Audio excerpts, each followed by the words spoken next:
बिठा लिया और प्रारंभ कर दिया कि वामासन पर और महादेव जी बैठे आसन मार। अमर कथा जब लगे सुनाने और गौरा को त्रिपुरार उमा के पड़ गए सोता हो करा दे रहो तोता। उमा के पड़ गए सोता हो करा दे रहो तोता। उमा के पड़ गए सोता हो करा दे रहो तोता। वामासन पर महादेव जी बैठे आसन मार। हाँ, वामासन पर महादेव जी बैठे आसन मार। अमर कथा जब भोले बाबा लगे कहना त्रिपुरार उमा के पड़ गए सोता हो करा दे रहो तोता। उमा के पड़ गए सोता हो करा दे रहो तोता।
क्या होता है?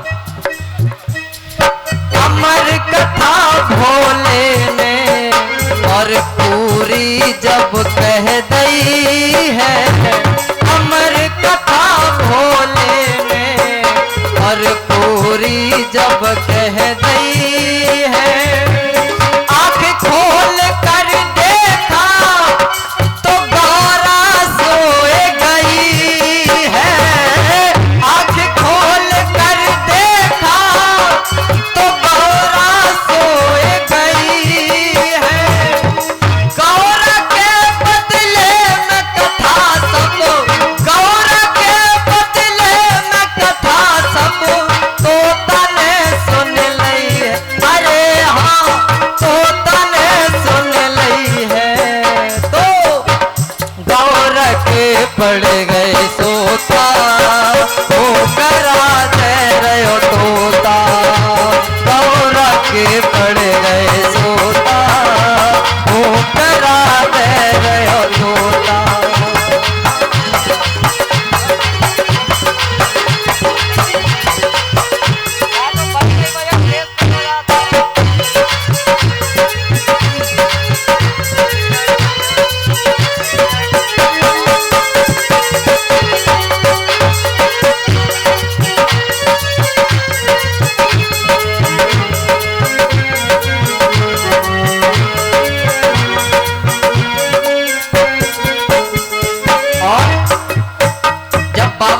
देखा कथा पूरी हुई, जयकार लगाई तो पार्वती सती मैया की नींद खुली। और जब नींद खुली तो कहने लगी कहाँ पर थे बाबा? उन्होंने कहा तुमने हुंकरा नहीं दिया? बोले नहीं। तो फिर ये कथा कौन सुन रहा था? बोले हमें तो नींद आ गई थी जब दसम स्कंद में कथा चल रही थी। तो बोले दसम स्कंद से द्वादश स्कंद तक कथा किसने श्रवण की? बाबा ने जब अपने तीसरे नेत्र में झांक कर देखा, ध्यान लगाया तो नजर आया कि व्यास पीठ के पीछे बैठकर एक सुक का बच्चा हुंकरा दे रहा। बाबा ने त्रिशूल लिया, आदेश दिया कि जाओ जिस किसी ने भी इस कथा को चोरी से श्रवण किया है उसका वध कर दो। अब तोता सोचने लगा, बाबा ने त्रिशूल को आदेश दे दिया, अब तो मरना निश्चित है। आज तोता ने उड़ना प्रारंभ किया और पीछे पीछे त्रिशूल, आगे आगे तोता भागता। सुन के कथा वहां से तोता फौरन ही उड़ लियो। सुन के कथा वहां से तोता फौरन ही उड़ लियो। पीछे भागे शंकर जी ने छोड़ त्रिशूल दियो। पीछे भागे भोले जी ने छोड़ त्रिशूल दियो। आगे आगे तोता भागे, आगे आगे तोता भागे, पीछे भाग रहे त्रिपुरार। उमा के पड़ गए सोता करा दे तोता। उमा के पड़ गए सोता हो करा दे तोता। उमा के पड़ गए सोता हो करा दे तोता। कि पामासन पर महादेव जी, पामासन पर महादेव जी बैठे आसन मार। हाँ, पामासन पर महादेव जी बैठे आसन मार। अमर कथा जब भोले बाबा लगे कहन त्रिपुरार। मागे पड़ गए सोता हो करा दे तोता। मागे पड़ गए सोता हो करा दे तोता। मागे पड़ गए सोता हो करा दे तोता। हो करा दे तोता, हो करा दे। क्या बोलना पड़ेगा? जोर से बोलना पड़ेगा।